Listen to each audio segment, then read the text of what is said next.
Hey there, this is Mike Jatatis with TryMastersSwimming.com and Barry's Coaching in Louisville, Kentucky.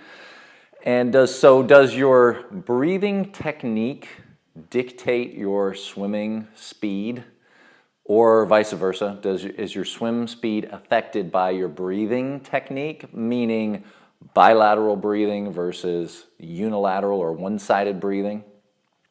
This is an interesting question that I was asked today. And it's not a straightforward answer per se, and here's the couple different aspects of breathing, bilateral breathing as it pertains to your swimming speed in particular.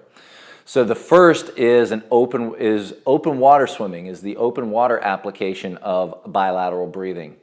I have witnessed many swimmers breathing to a single side over and over and over, and because of that little bit of asymmetry, it steer them way off of course, and or a little bit off course, and they had to keep readjusting their course to swim that straight line that they wanted. So the correction was then, I've witnessed those same swimmers correct this or swim straighter lines by implementing bilateral breathing.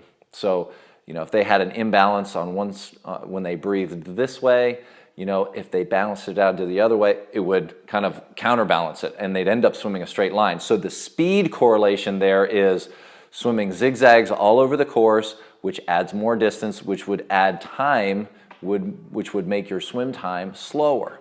If you swam a straight line from A to B, you're swimming a straighter line, not wasting time going in other directions. You would therefore theoretically be swimming faster. Now in the pool, does breathing unilaterally or bilaterally have a correlation to your swim speed in the pool? In the pool it's easier to swim a straight line. One, it's shorter, and then you've got a black line and lane lines on either side. But if you're only comfortable breathing to one side, could you be faster if you practiced or was breathing bilaterally?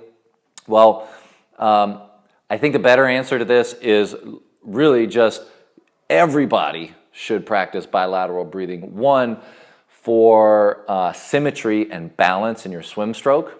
You don't want to overwork one side of your body versus the other. And then it becomes the open water. It goes back to, in my opinion, it goes back to the open water application. If you're not skilled enough to breathe or learn how to breathe on both sides in the pool, then it's going to hinder you once you hit open water. Is there a direct correlation between speed? Not necessarily, I don't believe. However, if you're swimming longer distances at a higher intensity, you obviously need to breathe more frequently. So in this case, you may choose a breathing pattern of breathing every 2 strokes or breathing to one side. Now to balance that out, to breathe bilateral, you would, let's say, for example, breathe to your right side going one direction in the pool, and then breathe to the other side going the other direction in the pool. That, to me, is still bilateral breathing. And if you're trying to work a little bit harder, swim a little harder, you still have the benefit of being able to breathe more often, rather than choosing a breathing pattern like breathing every 3 strokes, 5 strokes, or 7 strokes, where you could start to, accumulate, or you could suffer from a little buildup of carbon dioxide because you're mostly holding your breath. So a couple different answers to that question right there. So I hope that helped. It was an interesting question. It really got me thinking a little bit. So I hope you enjoyed it. And by the way, if you enjoyed this coaching tip and you'd like to get more of it, feel free to visit TryMastersSwimming.com. Click on the red box right there, enter your name and email, and we'll see you on the next one. Thanks for watching. Take care. Bye-bye.